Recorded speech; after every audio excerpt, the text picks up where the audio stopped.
Order, order. We start with questions. The Chancellor of the Exchequer, David Smith. Question number 1, Mr. Speaker. Minister. With permission, Mr. Speaker, I should like to answer this question together with question number 10 and question number 20. Ministers from government departments have met with organisations including the National Farmers Union, the Tenant Farmers Association, the Country Land and Business Association, the Central Association of Agricultural Valuers, the Ulster Farmers Union and the NFU in Scotland and Wales. I've also met with farmers in the north east of England only last month, and after listening and considering to the independent Sentax report, the government believes, Mr. Speaker, that the approach we have set out is an appropriate one. David Smith. I thank my right honourable friend for that answer. I'm proud to support a government that believes in progressive taxation, as I'm sure he does. Those with the broadest shoulders should bear the greatest burden.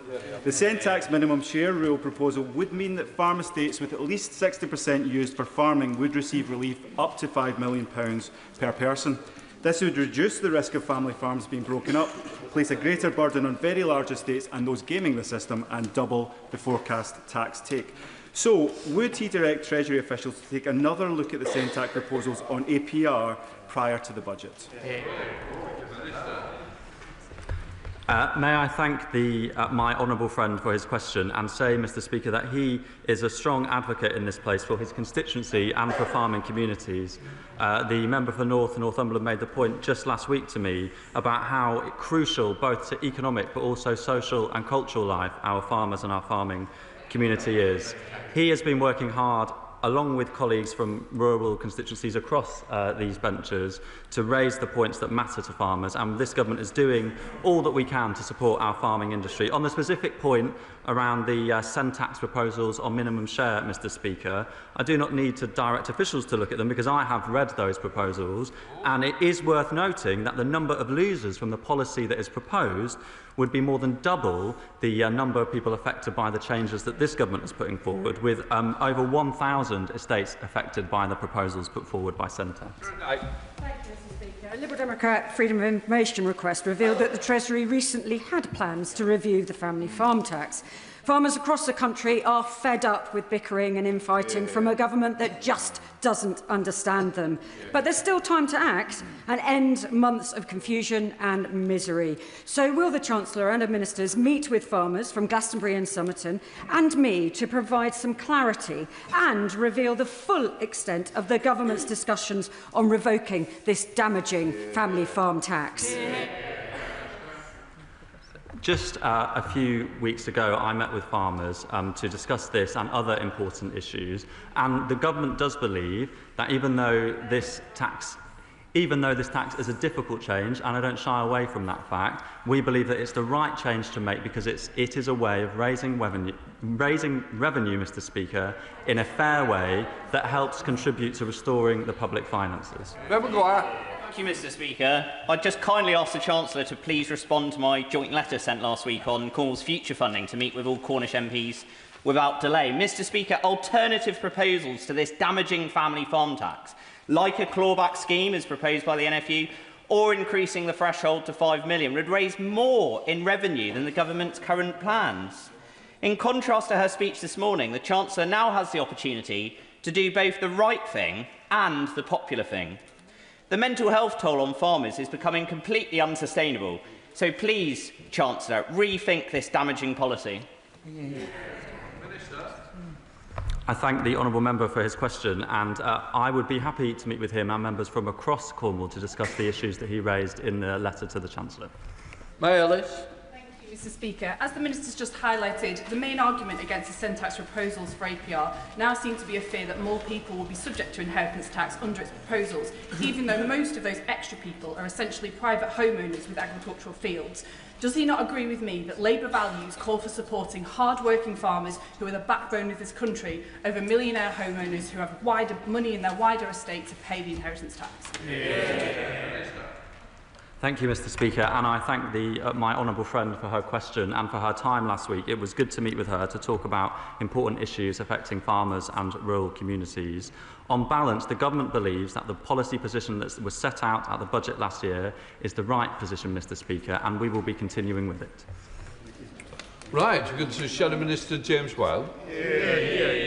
Thank you very much, Mr. Speaker. This morning, the Chancellor failed to take responsibility for her poor choices of the budget that whacked up taxes, borrowing and spending, and she made clear she will once again break her promises on tax. And the farmers I've met have been in tears about the family farm tax, not because they're worried about losing their job, but because the Chancellor is putting at risk generations of farming. So can the Minister tell the House whether the Chancellor has actually met any farmers, the NFU or any of the other organisations to understand the impact of her policy and why she should scrap the family farm tax? The government has looked and assessed at the impact of this policy. Our estimates that were put forward at the budget last year said that around 500 farms would pay additional tax as a result of these changes. Those numbers were contested by all on the other side of this House, and yet the Sentax report, which the honourable member has said that he and others are interested in looking at, backs up those numbers and confirms the government's estimates. Daisy Cooper, Liberal Democrat spokesperson. Thank you, Mr. Speaker. On Friday, I sat with farmers and their families in Brecon and Radnor, and they are desperate. Because if they are 65 and over, they have no time to plan for the family farm tax, they cannot get insurance, and they will be put in an impossible position if the government goes ahead with the family farm tax unamended. The Sentax report sets out options that could extend extra protection for family farms whilst rightly raising funds from those people who are currently exploiting the tax loopholes in APR. Those farmers asked me to put a question to the Chancellor. They asked, can the Chancellor please say precisely which parts of the Sentax report they disagree with and why? I thank the honourable member for her question. I would say that I have already answered that question around the Sentax proposals, Mr. Speaker, and it is clear from their analysis that the number of estates that would pay more inheritance tax would more than double compared to the proposals that the government has put on the table. I do understand that changes to inheritance tax are always difficult, but this government had to make a decision last year to raise more revenue to make sure that we could adequately fund our public services, and this change raises £500 million, Mr. Speaker, in a fair way. Caroline Bowden. Question number 2, Mr. Speaker. Minister. Mr. Speaker, the government understands the importance of in-person banking to communities, and that's why we're working closely with industry to roll out 350 banking hubs across the UK. Over 240 hubs have been announced so far, and more than 180 are already open. I know this includes 2 banking hubs in the honourable member's constituency, and I look forward to our upcoming meeting to discuss her constituents' banking needs. For her answer, but when in opposition, Labour's Shadow Economic Secretary welcomed measures to protect access to cash, but highlighted concerns that they did nothing to protect essential face-to-face banking services, which go beyond a banking hub. And now we're now seeing face-to-face banking services vanish. So while the FCA is responsible for access to cash, it appears there is no government body that oversees access to face-to-face banking services. So does the Chancellor agree that new regulation is needed to support residents and businesses in rural areas, especially as banks are now going to prevent customers from cashing cheques in post offices from January? Mr. Speaker, we recognise the important role that post offices in particular play in providing essential banking services as well as banking hubs, and decisions about which services are available at post offices are such as cheque deposits are made by banks as part of their commercial arrangements. I would emphasise to Mr. Speaker that customers continue to have other options for paying in cheques in particular, which I know is an issue for her, including in Lloyd's case via free post. And as I said, Mr. Speaker, I look forward to discussing these issues further with her at the meeting. Good, Thomas. Mr. Speaker, one way of improving access to banking in rural areas, and indeed urban areas too, would be to increase the reach and role of community banks, or CDFIs. Given that CDFIs play a big role in American economic life and are backed to do so there by the biggest banks, wouldn't it be good if our biggest banks helped to fund the expansion of CDFIs here too? Mr. Speaker, I thank the honourable member for his question. He's well versed in all of these areas, I know, and I know he's done considerable work on this. As I said, Mr. Speaker, the banks do play a role in access to cash, obviously, and via post office banking services as well. Minister McGarvey. Thank you very much, Mr. Speaker. So, Mr. Speaker, in this month of blaming everyone else for every woe that befalls this government and using it as an excuse to bust manifesto pledges left, right and centre, it seems that the government is claiming credit for more banking hubs. But, Mr. Speaker, we all know that the rolling out of banking hubs is a purely commercial decision by the banks. It is the banks that are choosing to do this to serve their customers. So, Mr. Speaker, is it now government policy to blame everyone else for their own incompetencies and claim credit for everyone else's good ideas? Mr. Speaker, where it's appropriate to do so, and indeed it is very often appropriate to do so, we will blame the party opposite for the state or the country. And in relation, it is appropriate to do so. And specifically, Mr. Speaker, in relation to the criteria that Link used for banking hubs, I will remind him that in relation to the access to cash regime, this was designed and passed by the previous government. Sir Russell. Question number 3, please, Mr. Speaker. Chancellor. I thank my honourable friend for her question, and she's a proud supporter of everything in the Congleton constituency. This government is committed to regional growth, with growth in all parts of the United Kingdom. That's why the Treasury has reformed the Green Book, looking at the value for money of different projects, and it's why in Cheshire East, where my honourable friend's constituency is, we've put £47 million into local transport grant funding. Sir Russell. Many thanks for that answer. In my constituency, we have Dane Valley Community Energy, which is a marvellous group of volunteers who have raised hundreds of thousands of pounds to spend on solar panels, which have been put onto schools and other local buildings, including Daneside Theatre and Havana Primary School. Unfortunately, there has been guidance from the government more recently, which has suspended applications in respect of solar for schools. Will she be able to look at this guidance and work with ministers in other departments as well to review this particular outcome? I thank my honourable friend for drawing this issue to my attention, and I agree that community projects such as solar panels are a fantastic opportunity to get bills down for schools so that schools have more money to spend on teachers and on books. On the specific question she's raised about solar installations, there was a temporary pause in applications, but I am now happy to confirm that the DfE have resumed approvals for solar panels on school sites, and I would urge my honourable friend to encourage the schools in her constituency to apply for the new projects in the normal way. Anna Dixon. Question 4, Mr. Speaker. Minister. Thank you, Mr. Speaker. At the heart of this government's pension reforms is the goal of bigger and better pension schemes. We are legislating for this in the Pension Schemes Bill, requiring all local government pension scheme assets to be pooled next year and for multi-employer defined contribution schemes to have at least £25 billion worth of assets. This reform agenda will deliver returns for savers and ensure schemes have the scale required to invest in productive assets right across the country. Anna Dixon. Many of my constituents have assets in the West Yorkshire Pension Fund, which manages more than £19 million. I am concerned, however, that some of the fund's investments are concentrated in sectors that cause harm, such as the fossil fuel industry. Does the Minister agree with me that the West Yorkshire Pension Fund could invest in socially valuable activities, such as the regeneration of the town centre in Shipley and social homes?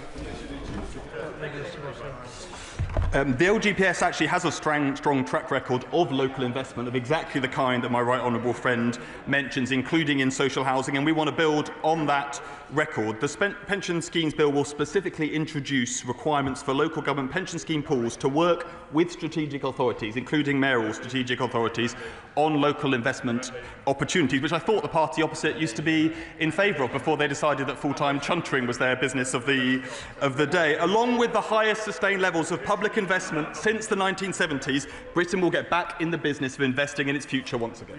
Alan Mack. Thank you, Mr. Speaker. Pension providers play a key role in helping Britain's tech startups turn into world-leading scale-ups, but around £3 trillion of money in pension funds sits idle. That money should be used to support our tech sector. So will the Minister commit to accelerating the Mansion House reforms successfully introduced by the last Conservative government? Well, I thank the honourable member for his question, and I agree with where he started. But unfortunately, he then went on to praise some of the work that happened under the last government, where we haven't seen the investment that he talks about actually coming through and getting to the entrepreneurs that he rightly thinks that we should be doing more to match. That is what the Mansion House Accord that we have now put in place and supported for the private sector is doing. It's what the British Business Bank is doing, bringing forward the British Growth Partnership, because we do need to see UK pension funds investing in our most innovative, fastest growing companies. Callum Anderson. Speaker, the establishment of the Sterling 20 sends a strong signal that this country is serious about mobilising more of its own domestic capital in productive domestic assets. And as the Oxford-Cambridge Growth Corridors anchor, the Buckingham-Bletchley constituency is primed to offer high-quality investment opportunities. Can the Minister set out more detail about how he is working with local authorities like Labour-run Milton Keynes City Council to ensure that we can provide that pipeline, and will he meet with me to discuss how to take it further?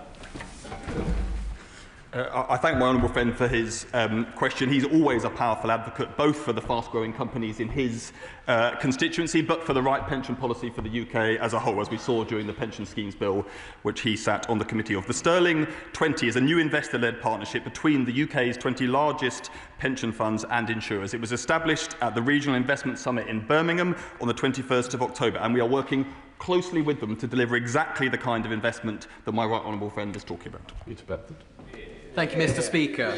Pension scheme trustees have obligation to make decisions they believe are in the best interests of savers, otherwise known as the fiduciary duty. The reserved powers in the Pension Schemes Bill could force investment in government vanity projects that is contrary to this. Does the Minister agree with me and much of the pension industry that mandation is a massive state overreach and is gambling with the futures of those saving for retirement? No, not at all. Gareth Davis, Shadow Minister. Thank you, Mr. Speaker. Mobilising more investment from the UK pension fund market is critical to driving regional economic growth. The Chancellor says that she's a builder, not a blocker, but her new proposed builders' tax threatens to drastically increase the cost of building anything, from homes to roads to nuclear power stations. This will make investing in UK infrastructure increasingly unviable. So to avoid even more investment-killing uncertainty, will the Minister agree to scrap Labour's proposed landfill tax reforms and let Britain get back to building? What I can reassure the honourable member is that we are scrapping the attitude of the party opposite that blocked any building happening anywhere in this country year after year after year. Houses blocked, railways blocked, anything that involves any difficult choices blocked by a party opposite that gave up governing long before the general election. Sean Davis. Number 5, sir. Minister. Thank you, Mr. Speaker. HMRC is committed to improving day-to-day performance and the customer experience. I can let Mr. Speaker know that call waiting times in the first quarter of this year are half as long as in the same period last year, which is good news for customers. And at the 2025 spending review, the government allocated £500 million to make HMRC a digital-first organisation, and that transformation is well underway. £20 million investment in relocating and upgrading Telford's HMRC office, with 1,000 members of staff working hard to deliver the best service possible. Will the Minister meet with me and Telford and Wrekin Council to discuss how the new HMRC campus can be at the forefront of improving the customer experience, including by harnessing the potential of AI and tech, as well as partnering with the start-up sector? I thank my honourable friend for his question. He is a very strong advocate for Telford, both for jobs in the private sector, but also those in the public sector that we are able to bring and support in his community. I'm glad to hear that he, like me, is proud of HMRC's Telford campus and wants to see it play a key role in improving customer experience through innovation, AI and digital technology. And, Mr. Speaker, I will be very happy to meet with the honourable member to discuss just those issues. Mr. Macbeth. Thank you, Mr. Speaker. The Chancellor has justified her lack of licence for renting out a house as an inadvertent error. HMRC are never prepared to accept people make inadvertent errors. So will this now change? Or does the Chancellor expect to be treated differently to how everyone else is treated by HMRC when they make an inadvertent error? She can answer. Thank you, Mr. Speaker. I am not sure that the matter that the honourable member just raised has much to do with HMRC. Dave Beckhillier, Chair of the Select Committee. Thank you, Mr. Speaker. Mr. Speaker, we look at obviously a lot at the Treasury Select Committee about HMRC's customer service, but of course we've seen this recent episode where people have had their child benefit stopped, ostensibly on the basis of travel data. Could the Minister explain what he's doing to resolve this and what data HMRC was basing its information on? Thank you for the question, and I want to thank the honourable member for her service on the Treasury Select Committee. She's doing a sterling job as the chair there. On this issue, this is a really important issue, Mr. Speaker. I just want to explain to the House that HMRC undertook a pilot last year to try and find a way to reduce fraud in the child benefit system. This measure is expected to save £350 million over the next 5 years, and we have already managed to prevent £17 million in wrongful payments. But my honourable friend is right to raise that a very small number of claimants did have their child benefit incorrectly removed. I'm really sorry that that happened. HMRC is taking steps, writing to those who will be affected and making sure that people who should get their child benefit payments do receive it. Vicky Slade. Thank you, Mr. Speaker. My constituent Holly from Wimborne applied for a self-assessment refund in April, just £300. When she chased it in June, she was told it had gone to a specialist tax team with no reason, no time frame. She complained in August. It's now November. She's heard nothing. So while she may only be owed £300, this is happening around the country. So can the Minister tell me whether he thinks 7 months is a reasonable time to receive a basic refund and what the department is doing to speed things up?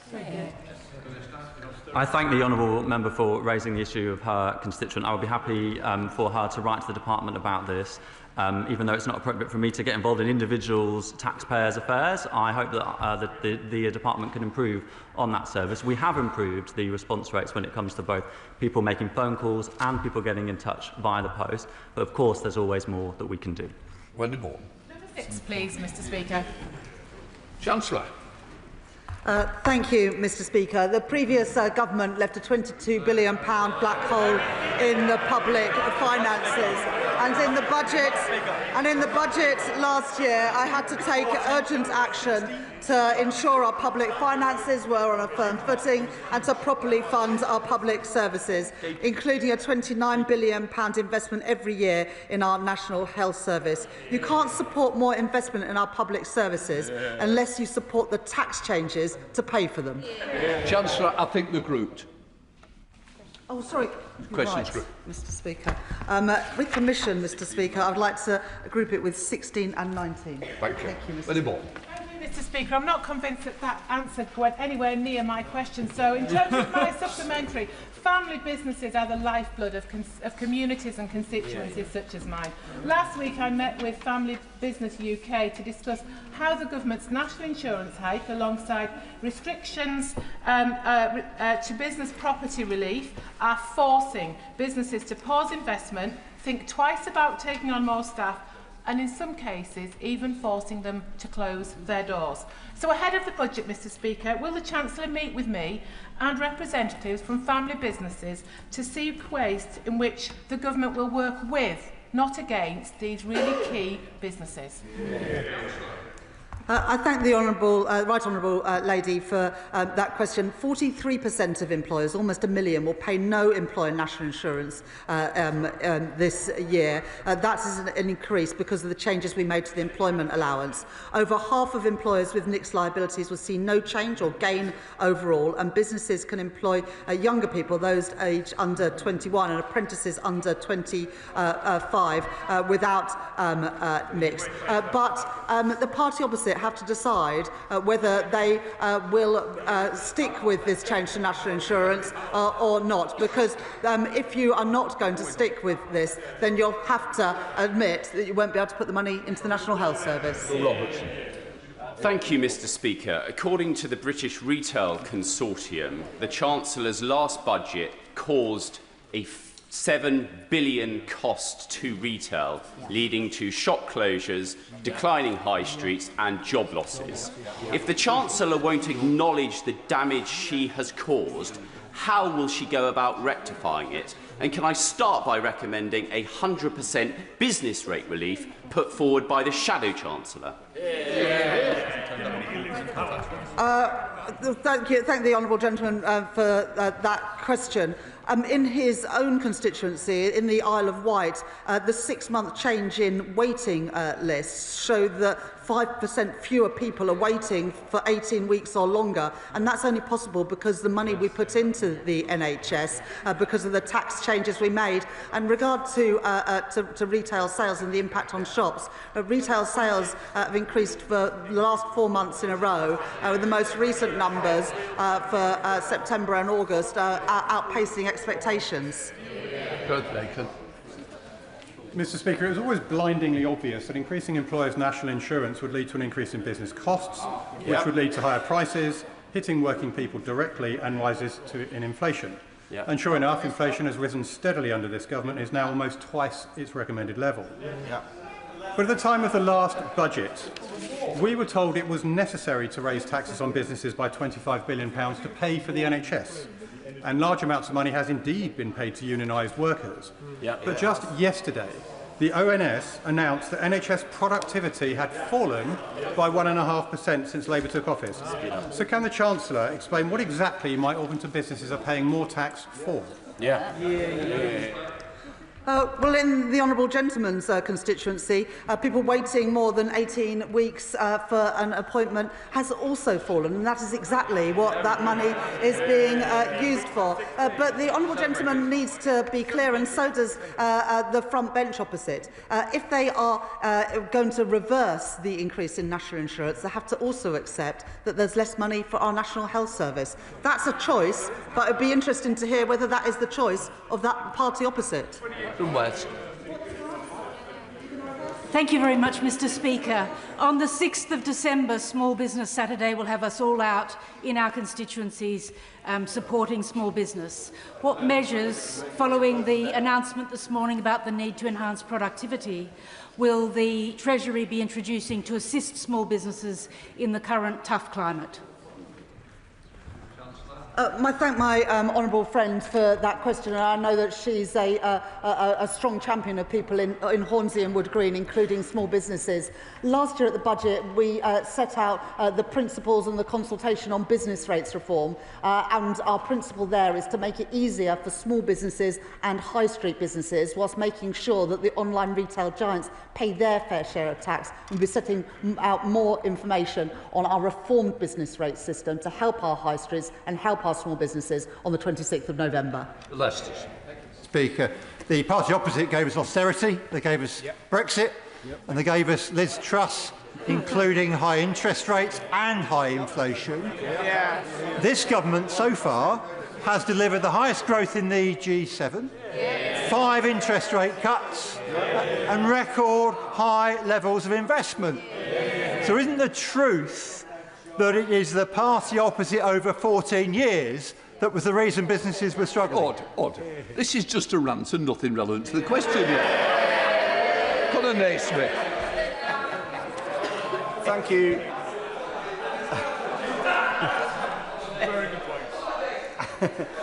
Thank you, Mr. Speaker. Thank you, Mr. Speaker. The members opposite spend a lot of time complaining about the difficult decisions taken by this Labour government. So I wonder if the Minister can remind them what we have been able to do for public services and infrastructure as a result of the revenue-raising policies of this Labour government. I thank my honourable friend for that question, and it's exactly the case that the tax changes we made at the budget last year enabled us to put £29 billion extra a year to the National Health Service, but also rolling out free school meals and free breakfast clubs for young people. So that's the difference that this government are making. And of course, on capital spending, because of the changes that I made to our fiscal rules, we're able to invest £120 billion more on our energy security, our digital infrastructure, new homes and through our industrial strategy. That's the difference that this Labour government is making. Daisy Cooper, Liberal Democrat spokesperson. Thank you, Mr. Speaker. Analysis by UK Hospitality suggests that more than half of the job losses seen in the UK since last year's budget have come from their sector. This is further evidence that the jobs tax has been bad for growth and bad for job opportunities. Now, we Liberal Democrats have set out fairer ways of raising revenue and going for growth. So rather than the government suggesting that we haven't, could I instead ask the government, will they use the budget to consult on a new lower national insurance contribution band to create opportunities for part-time workers, especially in hospitality? Thank you, Mr. Speaker. We did increase the employment allowance at the budget last year. That's agnostic between part-time and full-time workers, and that's rightly the case. And that's why 865,000 businesses will not be paying national insurance at all this year, an increase to help our smallest of businesses. But also on employment. Employment is up 358,000 so far this year. A very different picture to what the Honourable Lady just tried to set out. Question number 7, Mr. Speaker. Minister. Thank you, Mr. Speaker. The government values our world-leading distilling industry and recognises that the spirits sector has found recent economic conditions challenging due to both tariff uncertainty and high energy costs. The Scotch industry is set to be among the biggest beneficiaries from the landmark trade deal that this government secured with India, which is set to reduce tariffs from 150% to 75% initially and then to 40% over time. I thank the Minister for that answer. Scotch whisky is one of Scotland's greatest products, with high demand here at home and across the globe. But many are worried about challenges facing the industry. The Scotch Whisky Association are calling for a multi-year freeze on excise duty for spirits to relieve some of these pressures and to back the wider hospitality sector. Would the Minister join me, GMB Scotland and others by committing to freeze spirits duty in the budget later this month? I thank my honourable friend for her question. She is a strong advocate for the businesses and the industry in her constituency and in the area nearby. But as my right honourable friend is aware, the vast majority of Scotch is exported and so not subject to the UK excise taxes. Nevertheless, the government appreciates the importance to Scotch producers of the domestic market, and I do acknowledge the wider pressures facing the industry. On her specific question, the government's baseline assumption remains that alcohol duties will be increased with inflation each year, Mr. Speaker, to maintain their real terms values. And this means that any cut or freeze does come at a cost to the Exchequer. Of course, with all taxes, the Chancellor, not the Junior Treasury Minister, will confirm her decisions on alcohol duty as part of the budget process in the normal way. Mr. Speaker, the Scottish Secretary, a grown man who seems very easy to upset, was very upset recently when the First Minister of Scotland had direct meetings with the President of the United States over whisky tariffs. The SNP and the First Minister will always stand up for Scotch whisky. So will the Chancellor follow suit, or will she continue in the Treasury's long-standing tradition of suckling off the enterprise of Scottish businesses rather than supporting them? And her tax hike on Scotch whisky last year cost jobs and investment in Scotland. So will she now stand up for that industry? Minister. Doesn't even dignify a reply. I thank the honourable member for his question. And I would like to remind the honourable member of the landmark trade deal that this government did secure with India. He criticises the government for not doing enough, whereas we have secured a trade deal with India. We have secured trade deals with the EU and with the US, and we're reducing tariffs to support industry. And we're investing in Scotland too, with a record-breaking budget to support jobs, investment and growth and the public sector across the whole of Scotland. Sean Barron. To number 8, Mr. Speaker. Minister. Mr. Speaker, over 700,000 small businesses across the UK pay no business rates at all as they receive 100% small business rates relief. We are transforming business rates over this Parliament, and we are cutting bureaucracy too, removing the need for small business owners like family-run cafes to submit pages and pages of directors' reports to Companies House. Sean Barry. Thank you, Mr. Speaker. Grassroots music venues are a vital part of the heart, soul and economy of Brighton Pavilion. Treasury ministers have admitted that fairer business rates valuation methods are not currently used for many of these businesses. My local venues are calling the burdens punitive and a threat to viability. So will the Chancellor assure me she will not forget grassroots music venues in her budget? Yeah. Well, Mr. Speaker, we very much recognise the role that grassroots music venues play in constituencies right across our country, and in our reforms that we'll be setting out more detail on at the budget on November the 26th, we will have permanently lower rates of business rates for retail, hospitality and leisure premises with rateable values below £500,000. Noel Law.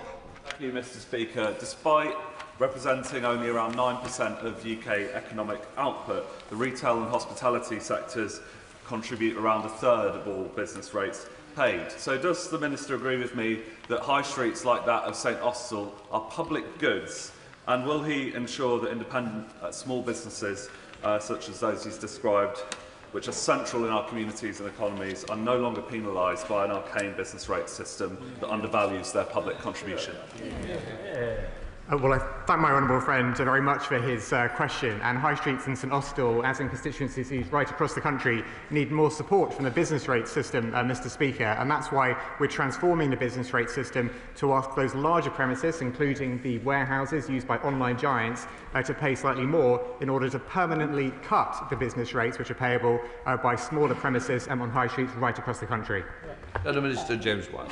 Thank you, Mr. Speaker. When the Chancellor imposed £40 billion worth of tax rises, she chose to double business rates for leisure, retail and hospitality business, and she's going to come back for more. So perhaps it'll be in vain, but perhaps I can offer her a policy suggestion: scrapping business rates for 250,000 shops, pubs and restaurants. So rather than hike taxes, will she adopt Conservative policy, control welfare spending, so we can back our small businesses? Mr. Speaker, that barely deserves a response, the question that the honourable gentleman has answered. Mr. Speaker, when we came into office, the business rates relief that we inherited from the previous government was due to end entirely in April of this year. It is only because of us that we have extended it for a year, whilst we put in place the permanently lower multipliers for retail, hospitality and leisure businesses. That is businesses on high streets right across our country, which will be announced on the budget on November the 26th. Sally James. Question number 9, Mr. Speaker. Minister. Thank you, Mr. Speaker. We consulted on measures to simplify gambling duty and improve compliance, and these responses from the consultation have now been analysed, and a response will be set out at autumn budget. I recognise the social and cultural value of horse racing, which is why we are listening to the horse racing sector as we consider our response to the consultation. Sally James. Thank you, Mr. Speaker. In Doncaster, we have historic links to the horse racing industry and know firsthand the economic value it brings to our community and the country. So will the Minister agree to meet with the BHA to discuss the potential impact on harmonisation and an increase in betting duties on the viability of racecourses, jobs and levy payments that support horse racing and the wider sporting industry? My honourable friend is a strong advocate for the horse racing industry and for the jobs and economic activity in her constituency. I was glad to meet with her just last week to discuss the topic that she raises today. As part of the consultation, Mr. Speaker, there has been engagement with the horse racing industry to identify any potential unintended consequences for their sector and how they might be mitigated. As I said, Mr. Speaker, the government will respond to the consultation at the budget. And yes, in response to my friend's question, I will happily meet with the BHA. Jack Rankin. Thank you, Mr. Speaker. Both Ascot and Royal Windsor racecourses are incredibly important to my constituency. I've visited both and refer the House to my entry on the Members' Register. On this issue, I heard him to heed warnings from across this House and, more importantly, the industry. I cautiously welcome the briefing to the Telegraph at the weekend. Racing, rightly, should be treated very, very differently to online casinos and gaming. Can he assure the House that taxes on horse race and greyhound race flutters will not increase? Decisions on tax policy will be made at the budget. Lemchi Elmore. Number 11, Mr. Speaker. Minister. Mr Speaker, I thank my honourable friend for her question, and I know she's a tireless champion for working families in Newcastle. We know that for too long people have been feeling they are putting too much in and not getting enough back, and that is why this government has increased the national living wage by £1,400 this year for a full-time worker, putting more money directly into the pockets of around 3 million working people. The North East Combined Authority Investment Zone will benefit from £160 million investment to deliver £2 billion in private sector investment and 4,000 jobs. Thank you, Mr Speaker. Under 14 years of Tory misrule, North East workers saw their average annual earnings fall, causing a cost of living crisis for families across the region. Yeah. But we have fantastic, passionate and productive workers. Yeah. So will the Minister promise to continue to turn the back on Tory failure by investing in the industry of the North East to deliver high-wage, high-quality jobs and to ensure, as part of a budget for working people? Yeah. Well, Mr Speaker, my honourable friend is absolutely right to draw attention to the record of the Conservatives being in office, and she's also right to draw attention to the fact that in her constituency she has fantastic, passionate and productive workers who need a government, which they now have, that will invest in good jobs, skills and make sure we have workers' rights on a better footing than we inherited from the previous government. At the budget, Mr Speaker, the Chancellor will be led by the government's commitment to fairness, and she'll be focused on protecting our NHS, reducing the national debt and improving the cost of living. That's a linked question to Newcastle, so we'll go to Jill first. Question 12, Mr Speaker. I'm grateful to my honourable friend for her question, and I want to pay tribute to her years of work to further financial inclusion, both inside and prior to Parliament. Mr Speaker, this is a timely question because we are tomorrow publishing the Government's Financial Inclusion Strategy, which sets out an ambitious programme of measures to improve financial inclusion and resilience for communities right across the UK. Earlier this year, I chaired a roundtable with the APPG for debt and financial inclusion, which highlighted our 5 key asks. In my constituency of Sheffield, Brightside and Hillsborough, nearly 70% of adults are considered to be in financially vulnerable circumstances. This is amongst the highest proportion in the city. What steps does she plan to take measure the impact of the financial inclusion strategy, and would she meet with me to discuss this in the future? Mr Speaker, my honourable friend raises a really important question, and as part of developing the strategy, the Government has engaged with committee members and other organisations on how to measure the impact of the strategy and indeed to drive its delivery as well. The strategy's implementation will be reviewed in 2 years, 2 years from publication against outcomes-based metrics to provide an update on progress. And Mr Speaker, I'd be more than happy to meet with her to discuss. John Glenn. Thank you, Mr Speaker. When I was Economic Secretary, I advanced something against the advice of officials called the no-interest loan scheme. Now, I'm given to believe that one of her 2 predecessors since the general election may have suspended this valuable attempt to support the most vulnerable in society. Would the Minister look again at this in advance of the budget in 3 weeks' time? Because it really is something that there was wide cross-party support for. Mr Speaker, I thank the honourable member for his question. I'm aware of the scheme that he talks about. He'll appreciate I can't preempt neither the strategy tomorrow, the launch of the strategy tomorrow, nor indeed the budget, but I'd be more than happy to meet with him to talk about it in more detail. We now go to topicals. Dr Stanhope. Chancellor. Thank you, Mr Speaker. May I first pay tribute to all those who responded to Saturday's horrendous attack, to the quick-thinking driver, the emergency services and the heroic LNER staff member Samir Zatouni, who bravely saved the lives of passengers. Mr Speaker, this government was elected to break a cycle of decline. We've returned the public finances to a firm footing, invested in Britain and begun to rebuild our economy. But times remain challenging. Global uncertainty is dampening growth and increasing the cost of borrowing, while inflation remains too high and productivity too low. In the face of these challenges, my task is clear. At the budget later this month, I will continue to build the strong foundations to secure Britain's future, to protect our NHS, to reduce our national debt and improve the cost of living, for a fairer, more prosperous Britain, with an economy that works for everyone. Thank you, Mr. Speaker. I am proud that this government has invested £250 million in putting solar panels on schools and hospitals. In Stroud, we have a programme where, through community energy funding, we're going to put solar panels on every school in the area. But I was going to ask her about Treasury rules that were blocking this, but I hear from your answer to the member for Congleton that this may not now be the case. So I'd like to ask her to confirm that this block has been removed. Help with the rules that we're on top of. I need speedy questions. Yeah. So first of all, it was very good to see my honourable friend and the engineering company Redler in Downing Street yesterday. On the issue about schools, as I said in the answer to my honourable friend, the member for Congleton, this scheme is now reopened. I have had a look at the particular school mentioned by my honourable friend in Stroud. There are potentially some issues around maintained schools, but we are looking into this and keen to work with you to ensure that schools in your constituency and indeed schools in all honourable members' constituencies can benefit from this scheme. Fuller, Shadow Minister. Thank you, Mr. Speaker. What is the Chancellor's definition of working people? A working person is somebody who goes out every day to earn their income.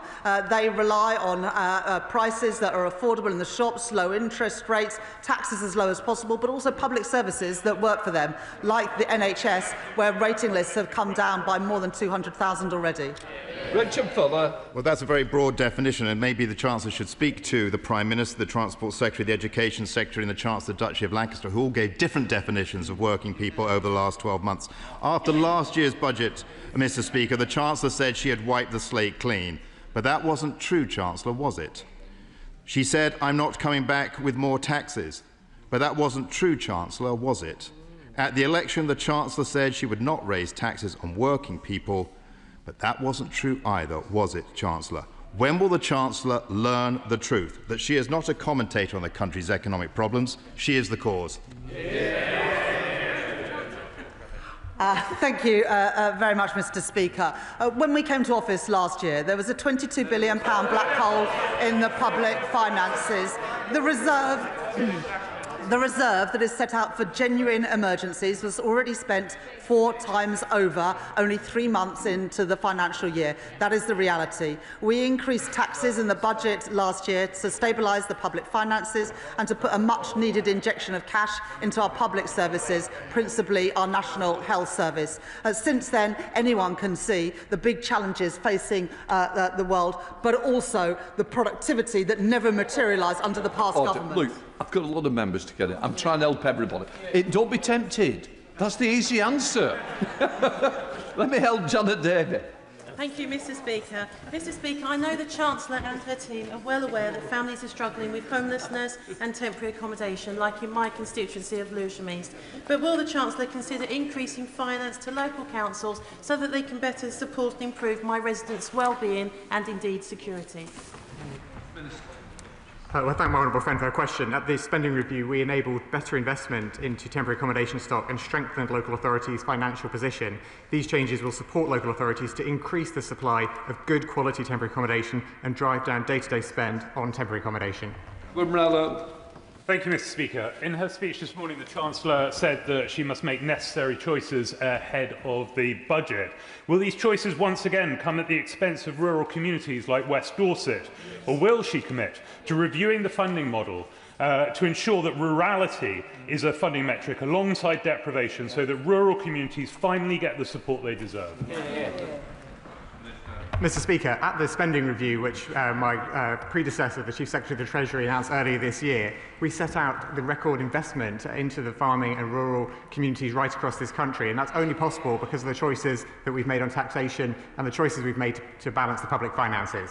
Thank you, Mr. Speaker. Would the Chancellor please update the House on progress made with the implementation of the Green Book Review and how the changes that result might better enable investment in small northern towns like those that make up Rosendale and Darwin? I thank my honourable friend for the question and also for the campaigning work he's done on this. At the spending review, I announced the changes to the Green Book, and particularly the work we're doing on place-based business cases, looking at how spending can cumulatively benefit an area. We are now rolling out that new Green Book with some test cases, but I'm absolutely determined we get the investment into our northern towns and cities that is long overdue. Lewis Cocky. Thank you, Mr. Speaker. In a new poll, Fair Fuel UK has found that 3 out of 4 road users who voted Labour want fuel duty to be kept frozen or reduced. Will the Chancellor listen to the people who put her into government and ensure this regressive tax that hits low-income families and economic growth the hardest is not increased? Thank you, Mr. Speaker. The House will be aware that the 5p cut to fuel duty is set to expire in March 2026, and that, as with other tax policy, the Chancellor will make a final decision on fuel duty rates at the budget in the context of the public finances. Jogi. Thank you very much, Mr. Speaker. My constituents in Newcastle and Lyme are grateful for the work being done by the government to get our National Health Service back on track. Our local hospital, the Royal Stoke, is doing better, but there's still much more to do.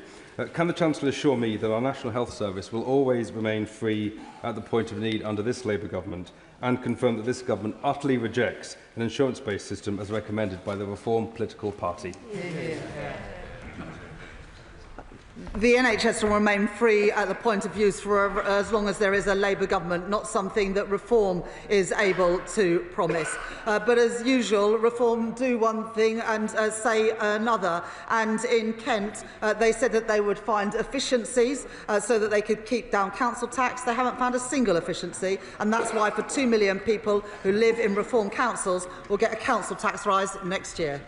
Greg Smith. Thank you, Mr. Speaker. With reports that the Chancellor is eyeing up doubling council tax for bands G and H, can she tell me whether she believes the family who wrote to me yesterday, who both have mid-range salaries, fully eligible for child benefit, who bought a home for just shy of £500,000 in 2013, does she really consider them rich enough to see their council tax doubled to £800 a month?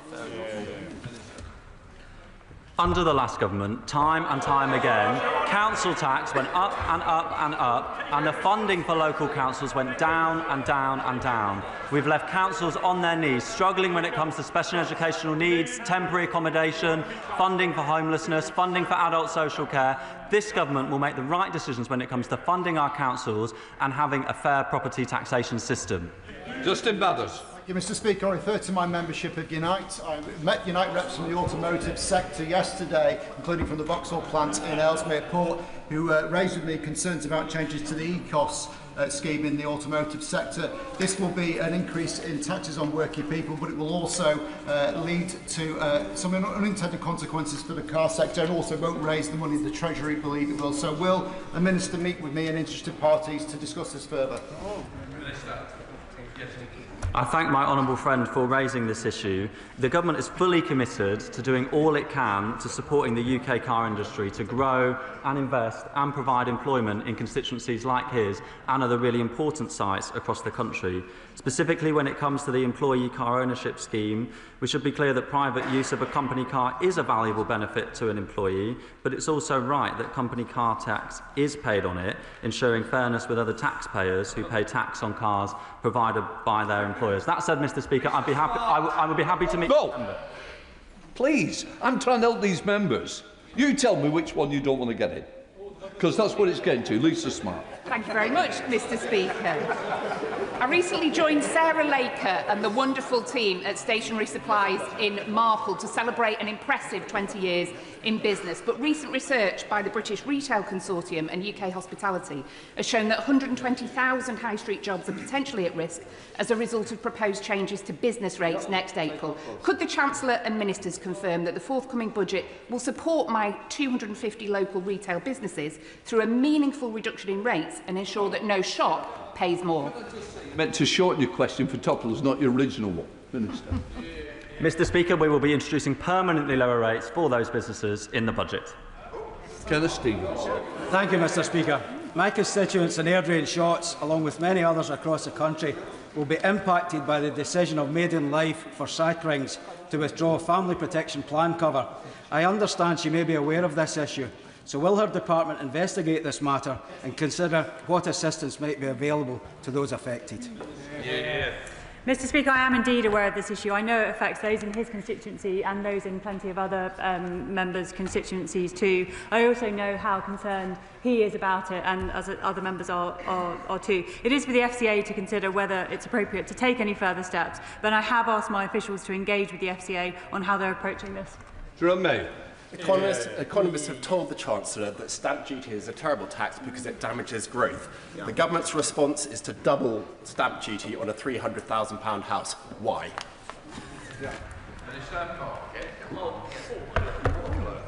In the end, when it comes to property taxation, we have to make sure that we have a fair and sustainable system that brings in revenues from a range of sources. Scrapping individual taxes without any plan that's realistic and plausible to fund them is the road to economic ruin in this country. We've seen what happened in the past when Conservative governments come forward with plans to cut taxes without the means to afford it. We won't be making that mistake on this side of the House. Stella Chris.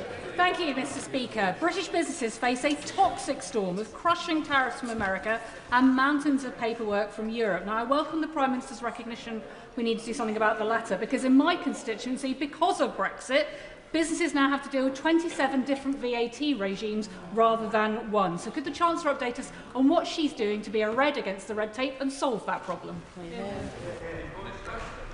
Mr Speaker, the work that my right honourable friend, the Chancellor and the Prime Minister have been doing with Europe is all about taking down trade barriers where they get in the way of our national interest and economic growth. That's our priority, as well as cutting bureaucracy for businesses here in the UK. Harriet Baldwin, Dame Harriet Baldwin. Thank you very much, Mr Speaker. The Chancellor just defined at the dispatch box what a working person is. Will she reiterate at the dispatch box now what she said to the British public during the general election campaign, which is that her forthcoming budget will not raise taxes on working people? We'll set out all our budget measures at the budget. Tom Hayes. Thank you, Mr Speaker. How will the government help to fund the green infrastructure that we need, as through the Coastal Energy Partnership that I've helped to set up in Bournemouth, with Great British Energy taking on early-stage project development and the National Wealth Fund making those critical long-term investments? Mr Speaker, through our investments in the National Wealth Fund, Great British Energy, British Business Bank, UK Export Finance, we're using every lever the government has to support British businesses to thrive, in stark contrast to the previous government, which left them high and dry. Stephen Flynn. Trade unions, academics and industry are united in their view that replacing the energy profits levy is not just an economic imperative, it is a moral one. So how many more of my constituents need to lose their jobs before they do just that? Mr Speaker, at the budget we will be setting out clearly our proposals for the future of the energy profits levy and the oil and gas mechanism. We will make sure that we can provide the certainty to business on the future regime as soon as we can. Sam Rushworth. Thank you, sir. People in Crook and Towler are excited by the £20 million that she's investing in the Pride and Place scheme. But after years of decline under the previous government, who failed to spend most of the levelling up money that they promised our community, what assurance can she give me that this time it will be local people in the driving seat and that we can spend the funds? Mr Speaker, I'm glad to hear that people of Crook and Towler are already thinking about how to use their Pride in Place funding to improve their local area. And children at Peasers West Primary School will be reassured to know that improving local play parks and upgrading community facilities will be possible under this funding. Nick Timothy. Thank you, Mr Speaker. From her CV to her tax promises, would the Chancellor know the truth if it stood right in front of her? Need to bother answering that, but no, move on. Bell Rivers. Update the House on how and when schools can apply for libraries for primary funding, which she announced on the 29th of September. I thank my honourable friend for that question, and we have made a commitment that every single primary school in England will have a library by the end of this Parliament, and the Department for Education will set out the process in due course. But any primary school without a library can be rest assured that they will do soon. Tim Farron. Speaker, will the Chancellor consider in her budget closing the loophole in small business rates relief that allows second homeowners who are very wealthy to have their homes on the market for rental for 72 nights a year and therefore avoid paying any tax whatsoever. My constituents working the minimum wage having to subsidise them. That's not fair, is it? Mr. Speaker, we will set out the changes that we will make to business rates at the budget. Richard Quigley. Mr. Speaker, the government's Pride in Place programme presents a welcome opportunity for communities across the country to once again feel proud of where they live, especially after years of austerity and neglect under successive Conservative governments. However, the Isle of Wight received none of this funding, and this feels like an oversight given the challenges our island faces, not least with cross-island transport. Will the Chancellor assure me that she is doing everything possible to ensure islanders are not left behind, and they too can benefit from this programme and feel pride in our island once again? Well, Mr. Speaker, the Pride in Place funding is going toward 250 communities across the country to make sure that local people are in control of investing in their local area. I note my honourable friend's comments about the community that he represents, and of course the government's wider agenda about driving growth, increasing people's wages, making sure that people are better off is central to improve the lives of his constituents and those right across the UK. Mark Pritchard. Since the Chancellor, Mr. Speaker, delivered her speech this morning, the FTSE 100 has dropped by over £22 billion. The real £22 billion rather than the fantasy £22 billion black hole. Mr. Speaker, what can the Chancellor say today, right now, to steady the markets in order that all of our constituents across this House pensions are protected? I resign. Thank you, Mr. Speaker. What this government has done to steady the markets is to kick the party opposite out of office and leave them in opposition for years to come. Thank you, Mr. Speaker. I welcome our government's recent typhoon deal with Turkey, which will see the brilliant team at Rolls-Royce in Filton play a key role in engine production and maintenance. Would the Chancellor join me in congratulating them, our local SMEs and others, and set out how integral she sees defence as an engine for growth? I thank my honourable friend for that question, and she's a solid defender of businesses and working people in her constituency. The Defence Industrial Strategy is about supporting British industry as we up what we spend on defence, and countries around the world do the same. We want British businesses and British workers to benefit from that investment. Rupert Lowe. Thank you, Mr. Speaker. Through Freedom of Information requests, Restore Britain has uncovered unpublished Treasury analysis breaking down contribution by ethnicity. Evidently, the data exists, so will the Chancellor today commit to go further and publish the same analysis by nationality so that we can see which groups are paying their way and, more importantly, which groups are not?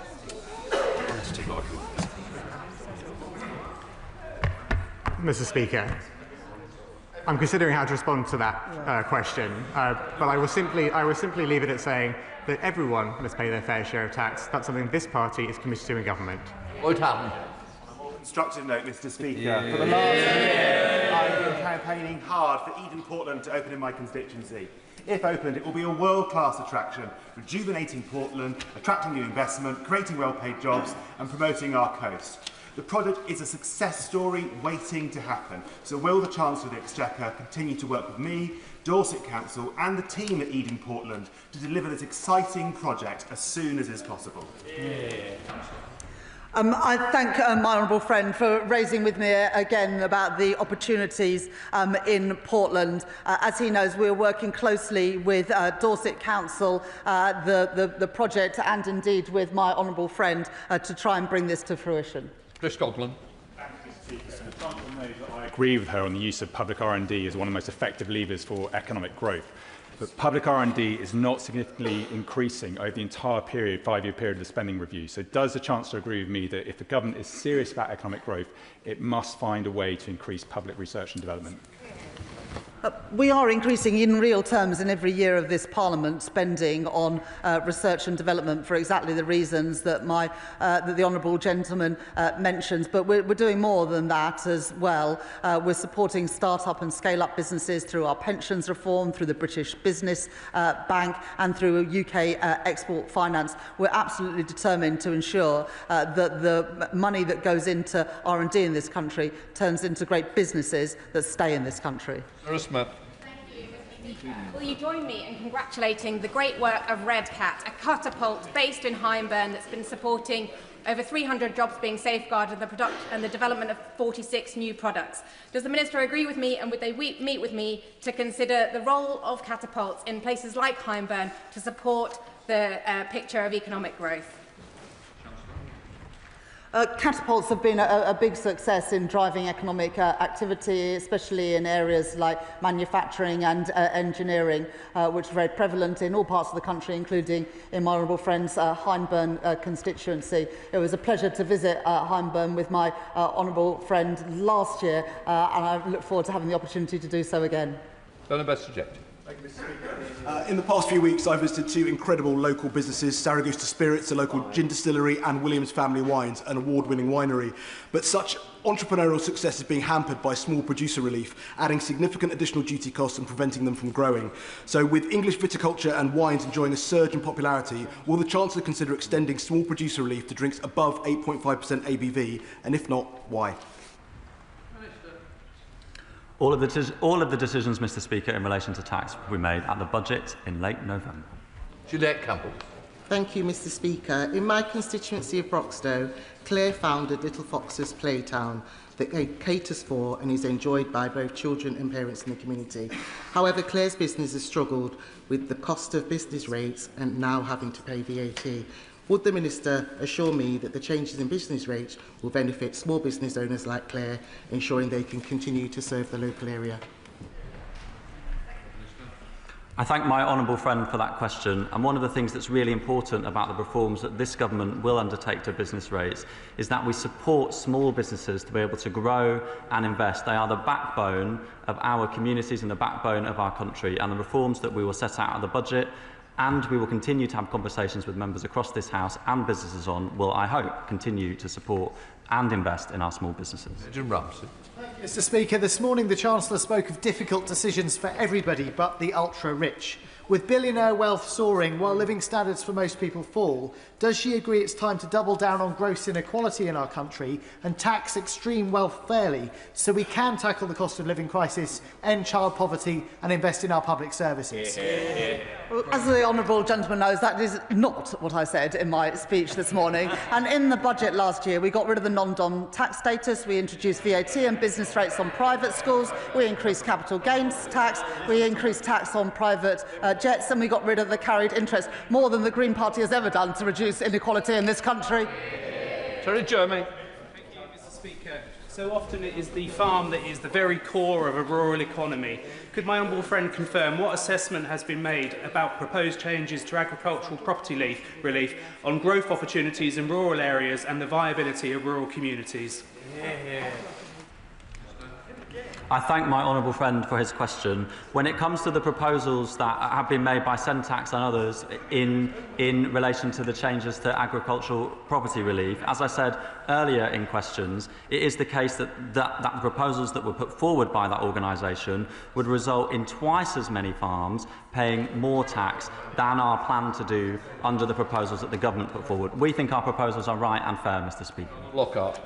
Mr. Speaker, asylum accommodation costs are set to quadruple in Northern Ireland from 100 to 400 million and across the UK to 15.3 billion in the next decade. Before hiking taxes again, shouldn't the Chancellor look at where the waste really lies when we are funding an asylum system that is failed, chaotic and expensive? This is not racist or far right. It's looking after our own citizens who can't pay their bills. Mr. Speaker, I absolutely agree with the Honourable Lady that we should be reducing the cost of asylum accommodation, and indeed that's why our commitment to close all asylum hotels in this Parliament is so important. Brian Leishman. Thank you, Mr. Speaker. When will the government lift the two-child cap? The last Labour government cut child poverty significantly, and so will this one. Iqbal Mohammed. Thank you, Mr. Speaker. Mr. Speaker, between 2010 and 2020, the personal tax allowance threshold went up by 9.2% on average per year. However, it's been frozen since 2021 by the previous government, and the freeze has continued under this government. Will the Chancellor consider unfreezing the personal tax allowance and adjusting the additional rate and higher rate bands to compensate to ensure tax receipts are maintained? Again, yes. I thank the honourable member for the question. Look, it is important to realise that changes to taxation, if they are unfunded, will mean additional borrowing, and this government will make sure that we do not return to austerity,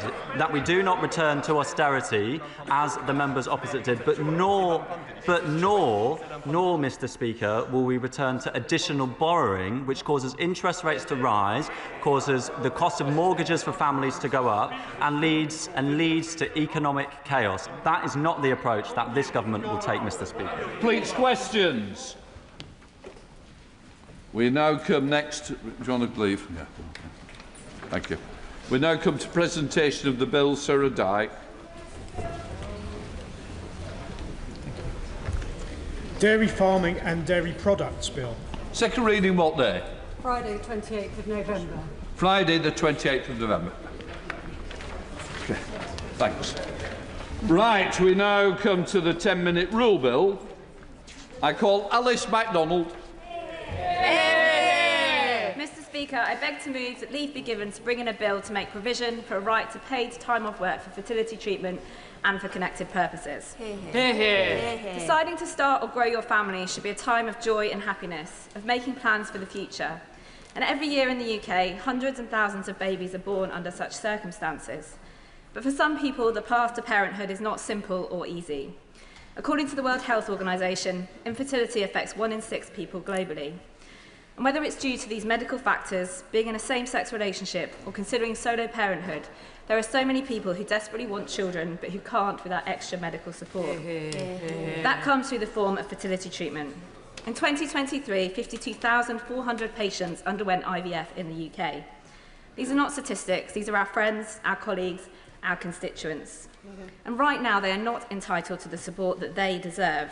This has, of course, an especially big impact on women, given that they are the ones most often undergoing fertility treatment in the form of IVF. But currently, there is no legal right to paid time off to attend fertility appointments. You have to hope that you have an understanding employer, or as I shall come to, take sick leave or annual leave instead. In fact, the Equality Act Code of Practice on Employment makes a comparison between a woman having fertility treatment and a man having cosmetic dental surgery.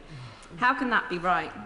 Because let's be clear, fertility treatment is not a lifestyle choice, it is a necessity for so many people. But as I have heard from many women, some employers do treat fertility treatments as an elective procedure and don't allow employees time off, as would be the case for other medical procedures.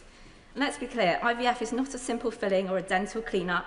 A single cycle of IVF typically involves 5 to 7 appointments, often at short notice, with timing dictated by hormone levels and follicle development that cannot be predicted. Throughout, you're pumping your body full of hormones and drugs which can have an extraordinary physical and emotional toll. In fact, research conducted by Fertility Matters at Work, and can I pay tribute to them for all their work on this issue, showed that 87% of people say they experience anxiety or depression directly related to their treatment. Mr. Speaker, so many stories have been shared with me and with other organisations about the impact of having no legal right to paid time off for fertility treatment, how women have had to use all of their annual leave, how they face disciplinary action, how they've hid what they are going through from their employers, and how huge a toll this has had on their mental and physical health. At an already stressful time, people, in particular women, are having to navigate more uncertainty and stress. That's why I'm bringing this bill forward, because of the huge impact the current situation has on many of our constituents. Sarah's story, whose name I've changed for legal reasons, paints this clearly. After pouring her all into her job for 5 years, Sarah and her husband decided it was the right time to start a family. After months trying to conceive, she began IVF. What followed, in her own words, completely blindsided her. The staggering number of tests, the drop-everything-at-once appointments, the cocktail of drugs that she would have to inject into her body in her office toilet. Sarah feared disclosing to her employer that she was undergoing fertility treatment, and she was right to, because Sarah developed complications and had to spend weeks in hospital, which meant she had to tell her employer that she was undergoing IVF. Not long after, her boss suddenly told her that she needed to work abroad. When she explained that she needed to be close to her IVF doctor, she was told she had to go anyway. An employment lawyer told her she had no legal grounds to challenge. The choice she was left with was stay or leave, family or career. It was a choice she never should have had to make. This cannot be right, Mr. Speaker. The situation currently is deeply unfair, and the disproportionate impact this has on women contributes to wider equality challenges such as the gender pay gap and career progression. In the most extreme cases, women are having to choose between a career and a child. So the bill I present to this House aims to right this wrong. It is straightforward. It creates a statutory right to paid time off for employees undergoing fertility treatment for all necessary appointments. And it gives partners a right to time off too. And that's important because, as one person said, I wanted to be there at the conception of my child. Mr. Speaker, I do not think that is an unreasonable request. The bill mirrors the existing framework for antenatal care, recognising that fertility treatment is equally deserving of workplace protection. And fundamentally, the question it places before this House is whether we believe that everyone who wishes to have a child deserves a fair chance at doing so, of whether the state will support all its citizens who have chosen this path, of whether we have a moral duty to level the playing field for those who, at no fault of their own, find themselves struggling to get pregnant. This is about fairness. And on that point of fairness, while this bill is limited in its scope to employment rights, we must also tackle the postcode lottery of access to NHS-funded IVF cycles, which organisations like Fertility Action and LGBT Mummies have so powerfully campaigned to address. Because currently fewer than 10% of ICBs in England offer the recommended 3 cycles of IVF. Your chances at having a baby should not depend on where you live. But to return to this bill, Mr. Speaker, it is also in our own national interest. As Becky Kearns from Fertility Matters at Work has said, this is also a workforce crisis hiding in plain sight.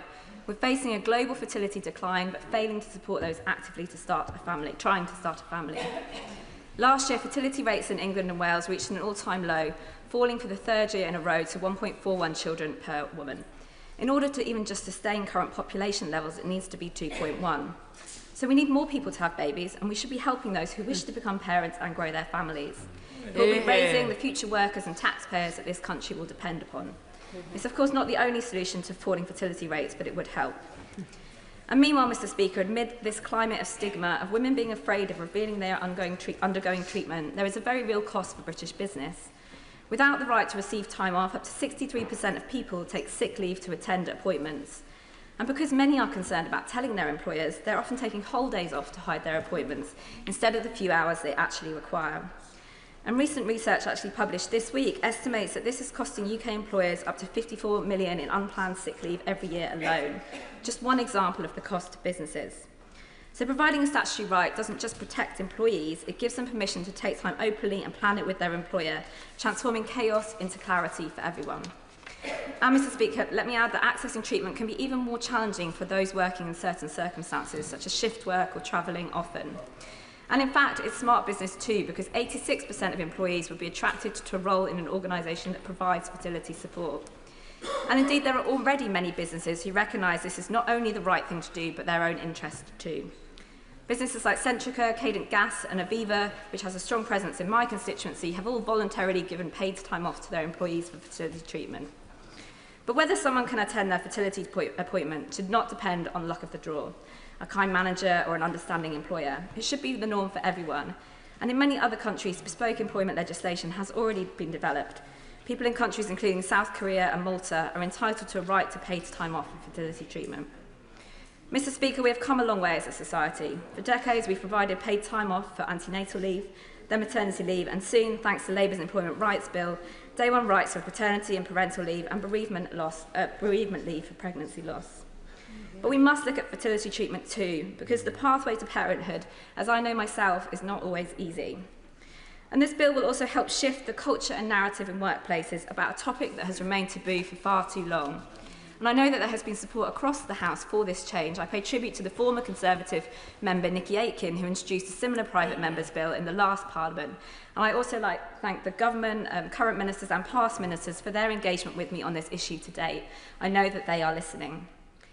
And if we cannot get a change in the law soon, I would encourage members to ask businesses in their constituency if they will join others by voluntarily providing paid time off for fertility treatment.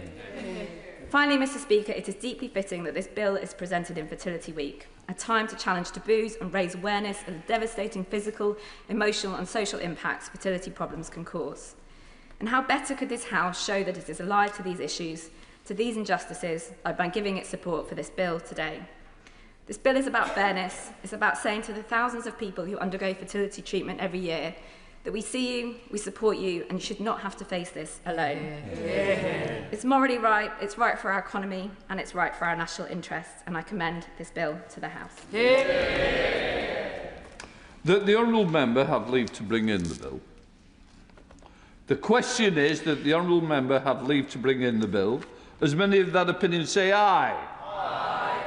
The contrary, no. I think the ayes have it. The ayes have it. Who will prepare to bring in the bill? Andrew Pakes, Daniel Francis, Jess Asato, Kate Osborne, Matt Tremaine, Michael Wheeler, Olivia Blake, Rachel Blake, Sarah Owen, Sarah Russell, Stella Creasy and myself, Mr Speaker.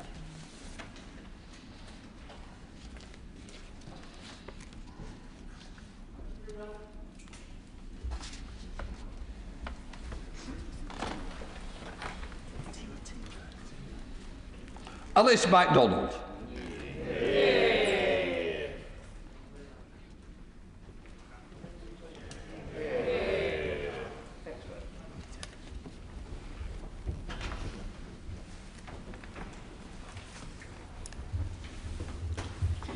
Fertility treatment, right to time off bill. Second reading what day? Friday the 28th of November. Friday the 28th of November. Well done. Right, we now come to the Opposition Day motion on supporting the